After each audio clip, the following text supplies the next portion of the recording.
Hi, and welcome to This Week in East Brunswick. This week, we'll see how the library's children's department is celebrating why kids love their library cards throughout the township. And we'll join Carol Phillips and 5th graders at Rerun School for a book talk. We'll also rerun a piece we did last month on the township's new drug-free zones.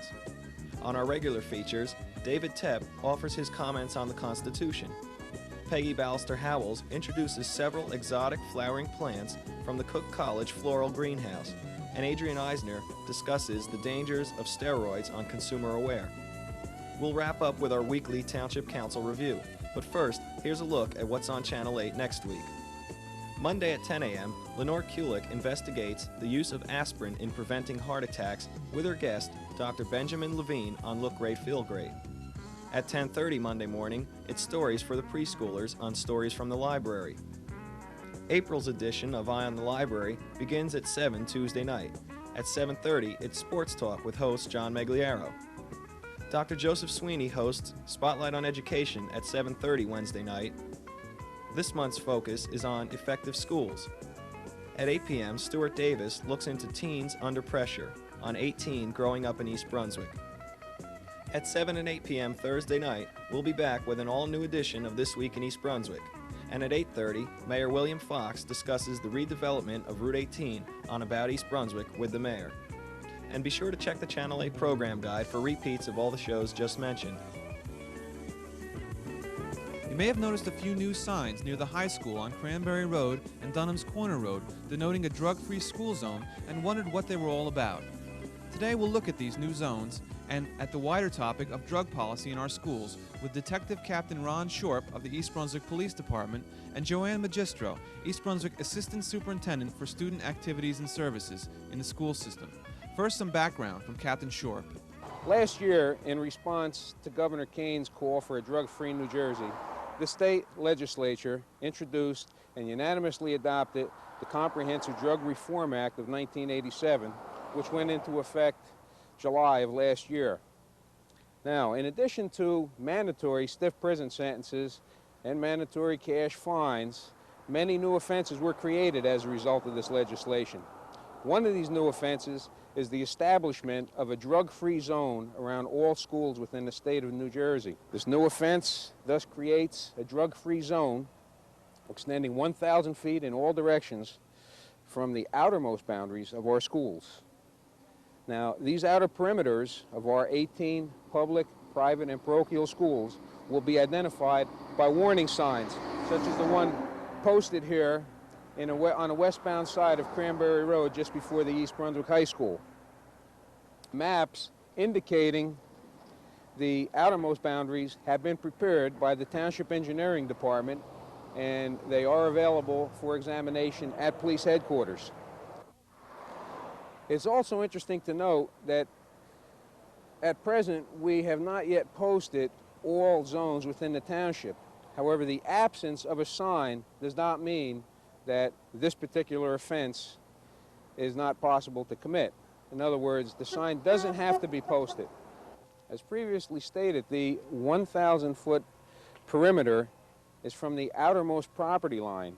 To give you some idea of the size of this drug-free school zone, we are now standing on a westbound side of Cranberry Road, just north of the intersection of Dunham's Corner Road. The drug-free zone extends from this point to Joseph Street, the intersection of Joseph Street and Cranberry Road, on the other side of Highway 18, which means that all of the area from this sign to the Cranberry-Joseph Street sign is within that 1,000-foot school zone, and arrests are subject to this particular offense within that zone. Channel 8 reporter Stuart Davis asked Dr. Joanne Magistro, school system liaison to the police department, about the goals of the drug-free zone. Drug-free zones are areas within 1,000 feet of any school. We have 11 schools in the district, and as you can see, when you look within 1,000 feet of any school, it takes up pretty much a great portion of the East Brunswick community, which is good. And basically what we're saying is to someone who comes upon school area that if you distribute drugs in that area, you're going to face far more serious penalties than you would otherwise. And hopefully it's going to deter people from coming on school grounds and selling drugs.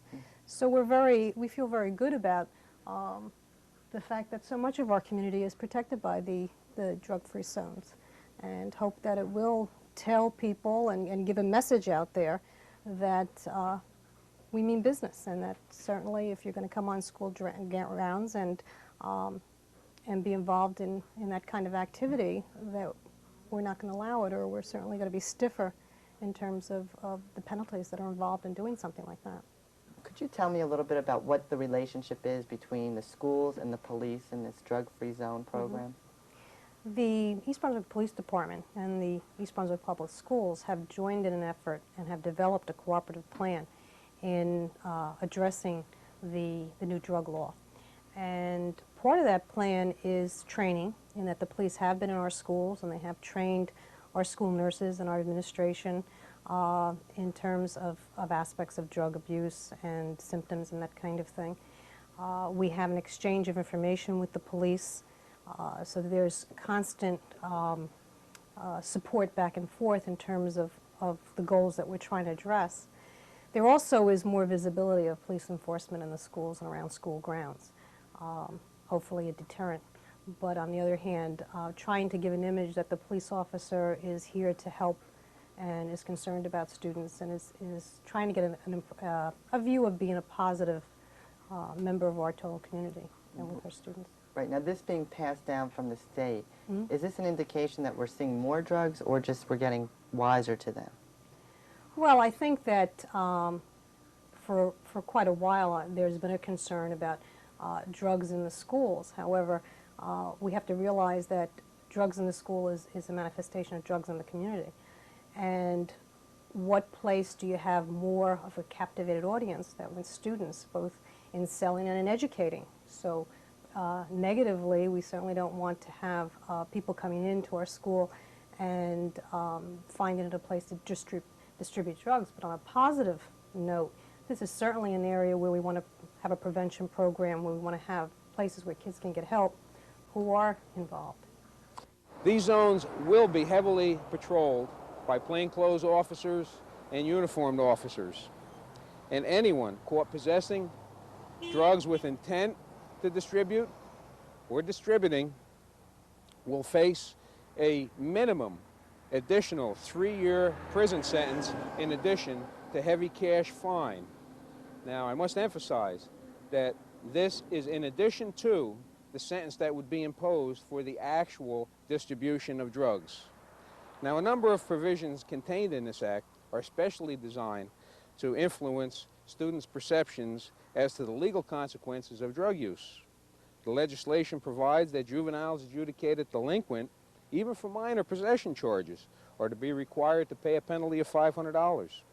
The new law further states that students caught using or possessing drugs within this 1,000-foot school property zone must be required to perform not less than 100 hours of community service.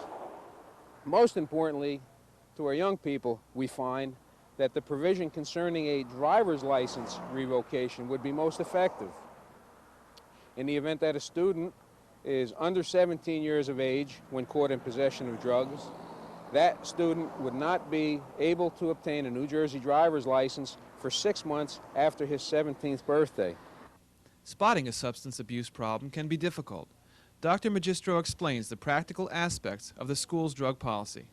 Well, there are many different kinds of symptoms that a student may experience or a teacher may be able to see in students that are not as obvious as one would expect.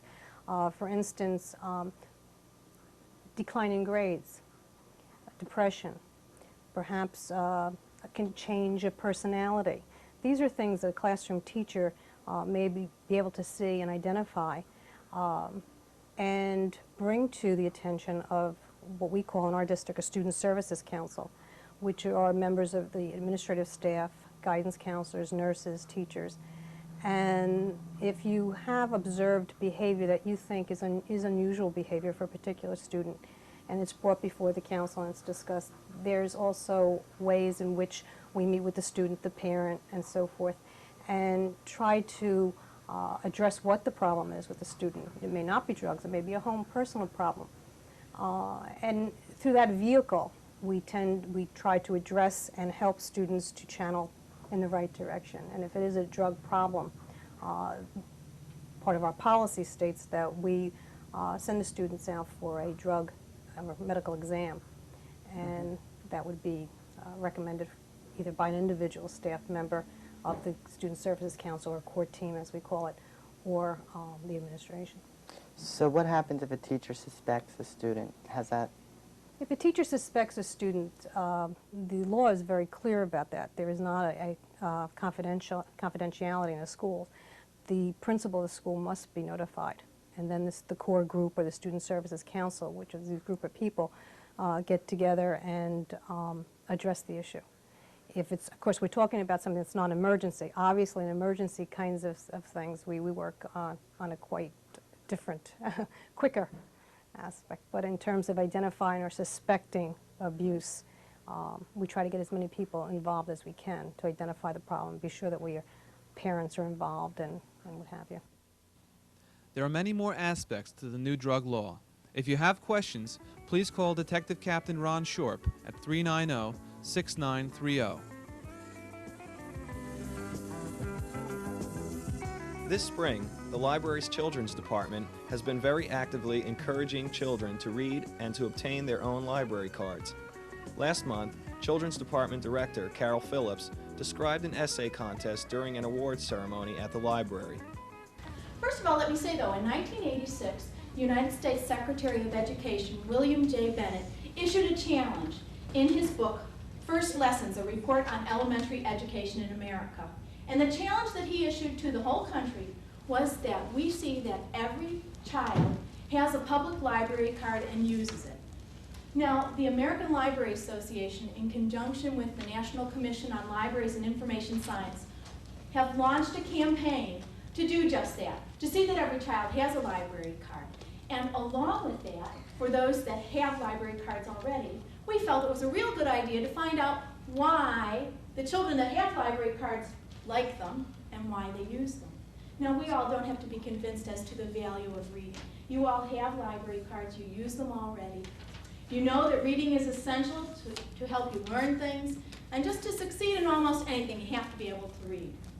Now, we know that the library provides unlimited outlets for reading, and that your library card gives you access to all of those things. We were real pleased when we had 76 students enter our contest. Then what happened was our judges had the difficult time of deciding for every grade level, and we did it 1st through 5th, deciding for each grade level who had written the best essay on why they loved their library card. I'm real pleased that we had so many good entries. It was a tough decision for the judges to decide who was the best. As a matter of fact, in the 2nd and the 3rd grade category, we had to give 2 prizes because they were so good. So right now, what I'd like... Carol went on to introduce the winners and presented each one with a certificate and stuffed Garfield, the contest mascot. For more on this contest and the several elementary classes which participated, tune in to this month's edition of Eye on the Library. Also, we'll feature the winners reading their essays on This Week in East Brunswick throughout the month of April, beginning with Debbie Freeds. I feel just the way Garfield does. Reading is my life too. My library card lets me take out books that make me feel very, very good. I feel that I am there in the mysteries of the Bobbsey twins and Encyclopedia Brown. I feel that I have made friends with the children in the Eddie, Betsy, and Ramona Quimby books. I got to meet some heroes of long ago, like George Washington and Abraham Lincoln, and Moses and Abraham and Martin Luther King Jr. I love to go to the big library and the library at my school. Last week, Carol Phillips visited Irwin School's 5th graders in the Irwin School Library for a book talk. Every year, children's librarians meet with all of the district's 5th graders and share some of their favorite stories and books. Listen in with the kids now as Carol tells us an unusual version of a familiar story. This is Cinderella with a slightly new twist, and I think you're going to like it. This is the story of Prinderella and the Synths. Once upon a time, There was a gritty pearl with long callow earls and chinked peaks. She lived with her micked stepwidder and her 2 sisty ugglers. One day, the Ping issued a proclamation that all the eligible earls of the Pingdom were to come to a Drancy Fest ball. So the 2 sisty ugglers put on their dranciest fesses, and off they went to the ball. But poor Prinderella, she cat on the score, and she fried. She fried and she fried because she didn't have a Drancy Fest to wear to the Drancy Fest ball. All she had was a ruddy old drag. Well, all of a sudden, down came her Mary Fodgodder, who said, Prinderella, Prinderella, why are you kidding on the score of frying? Oh, Mary Fodgodder, she said, I don't have a Drancy Fest to wear to the Drancy Fest ball. He said, fever near, and in the isling of a twink, he covered her from head to hoe with poobies and rurals. She made a mimply sarvelous mite. He turned the cumpkin into a poach, but he warned Prinderella that she must return home by the moke of Stridnight. Prinderella went to the ball, and she pranced with the sense. Suddenly, it was the moke of Stridnight. Prinderella dan out the roar and down the stale steps, but at the stottom bet she slopped her dripper. Isn't that a shirty dame? She slopped her dripper. Well, she got home. Her Drancy Fest turned back to a ruddy old drag. She cat on the score, and she fried some more. Now, you all know this story, so you know that the next day the Ping issued another proclamation that all the eligible earls of the Pingdom were to sly on the dripper. So they came to the house of the micked stepwidder, and they slide the dripper on the first sisty ugler, but it fitted it, and you know that too. They slide the dripper on the second sisty ugler, but it fitted it either. They slide the dripper on Prinderella, it fitted it, and that very vames say, she and the Cince were married, and they lived happily ever after. My name is David Tepp, and I am presenting this week's comment on the Constitution. In all of history, there are many events that affected people greatly. One of these was the discovery of the New World by Christopher Columbus. The Puritans, as they were called, saw this New World as an opportunity to escape from the King of England, who insisted that they follow his religion. A few of them decided to construct a ship called the Mayflower to carry them across the sea. These heroic people had enough courage to survive in a strange environment. That courage, plus a lot of determination, was inherited by the creators of the Constitution of the United States of America. In 1787, the Bill of Rights was created, and the first of these rights proclaimed, Congress shall make no law respecting an establishment of religion or prohibiting the free exercise thereof. This was, perhaps, the greatest gift that has been given to the people of our country. The First Amendment gives us the freedoms that for ages man has struggled to achieve.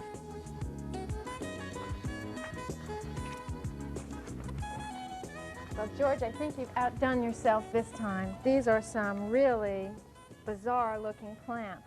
I've never even seen this one. What is it? This is the kangaroo's paw, Peggy. This is Anagazanthus to the botanists, I guess. Say that one more time? Backwards? Anagazanthus. And this is a native of Western Australia. It's fabulous looking. I have never seen it before. What's it doing in the greenhouse? Well, some people might ask that, actually. This is part of the New Crops Introduction Program at the USDA down in Beltsville, and Rutgers University, along with several other universities, is cooperating in some evaluations of these crops. This is one of the ones they chose. It's all fuzzy. The red part's all fuzzy. It really is like a paw. It's even got, I believe, 5 or 6 little anthers that make it look like tiny claws when it begins to open up. This is one of the ones that open, so this is actually like a week or so before it really comes into full bloom. Yeah, you don't really see the full effect of the paw forming. So here's one at this stage. And a few that are just beginning to open. Uh-huh. Is it hardy? No, unfortunately it's not. It's something you could probably put outside during the summer, but you'd have to bring in when we were going to have a frost. Does it die down? Actually, it sort of looks like an iris most of the year round, but when it flowers, you'll notice that some of these leaves have little tiny hooks. Let's find a leaf with a hook. Right down here. Yeah, there you go. Over here, yeah. Right. Well, just before it begins to flower, the leaves begin to come up with these little hooks, so that's how you know. So you can tell that it's about to bloom when the leaves do these little hooking things. Exactly. And the rest of the time they're all straight, and it really just sort of looks like an iris plant without flowers. Yeah. And it blooms about once a year? Just once a year, about this time. I guess could be manipulated, but we really haven't done any work to try that at this point. Does it need a lot of sun? It needs a lot of sun.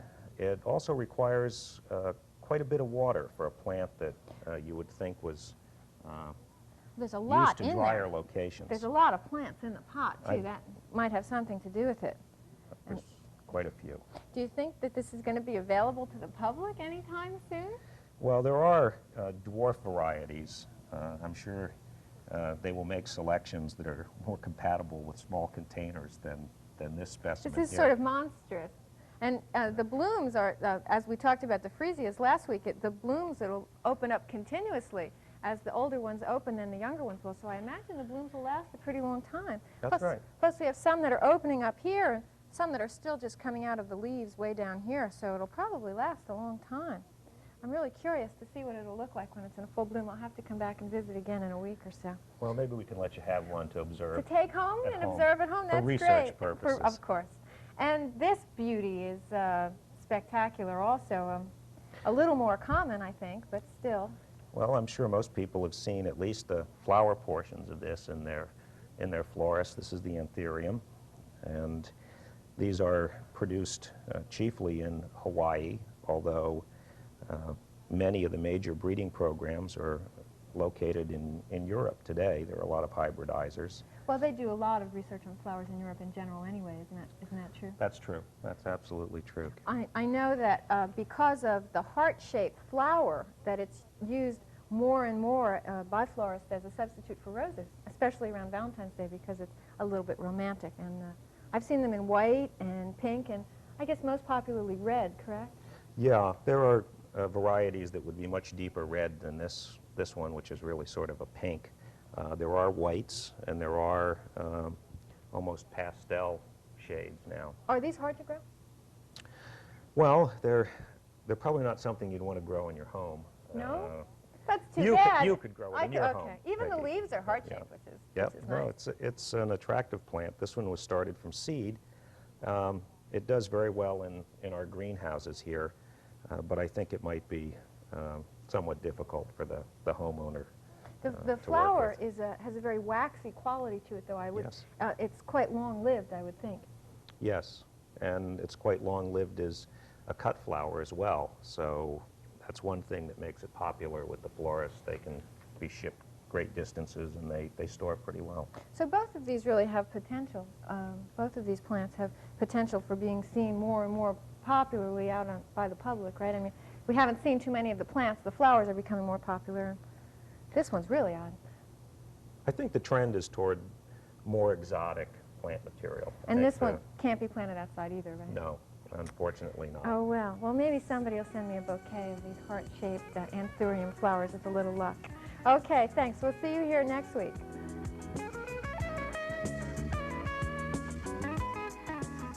Hello, and welcome to Consumer Aware. I'm Adrienne Eisner, Director of the East Brunswick Consumer Affairs Office. If you've been working hard to develop your muscles and to be a better athlete, you may be discouraged that it is such a slow process. What about steroids to speed things up? You may know where you can get them with little trouble. You have heard about some side effects associated with steroids, but you figure you're young and healthy, so there's no way they can seriously affect you now. You can worry about the future later. But if you are thinking about taking steroids, the future is now.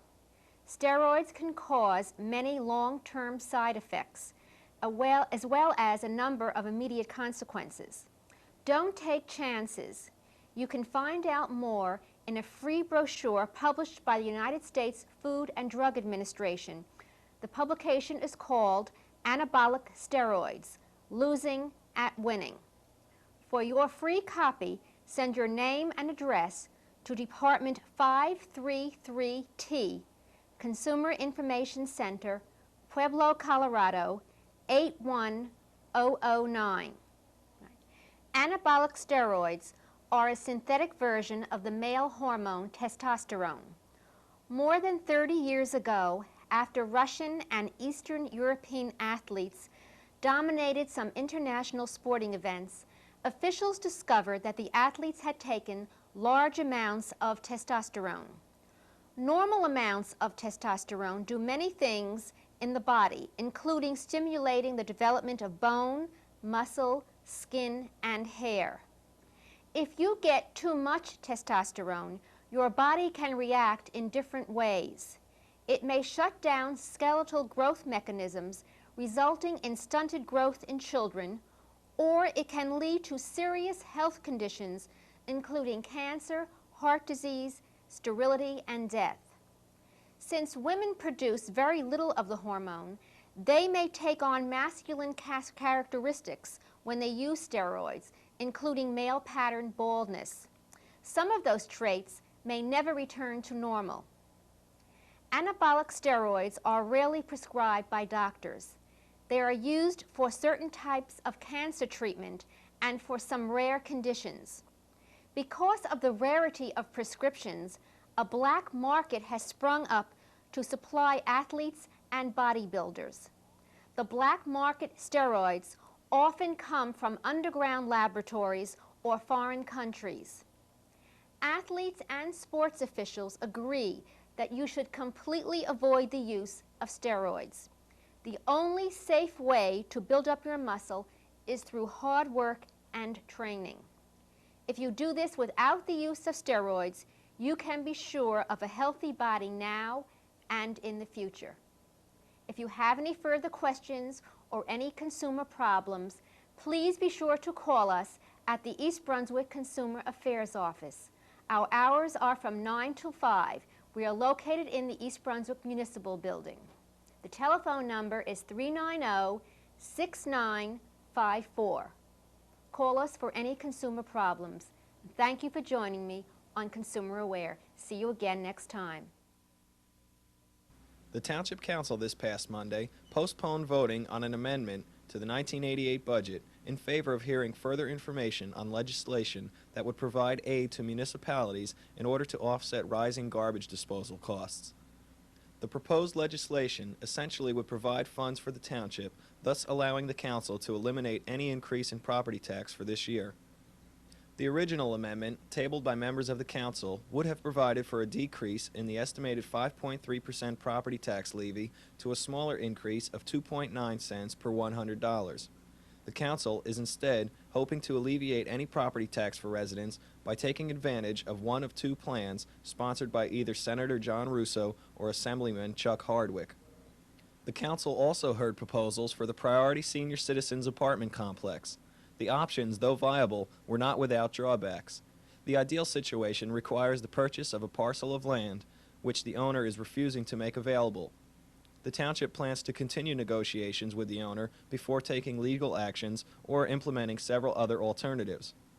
In order to receive the Housing and Urban Development Agency grant necessary to fund the housing development, groundbreaking must take place by September of this year. And in a proclamation, Mayor William Fox established the week of April 10th through 16th, East Brunswick Youth Week. That's all for this week, and thanks for watching.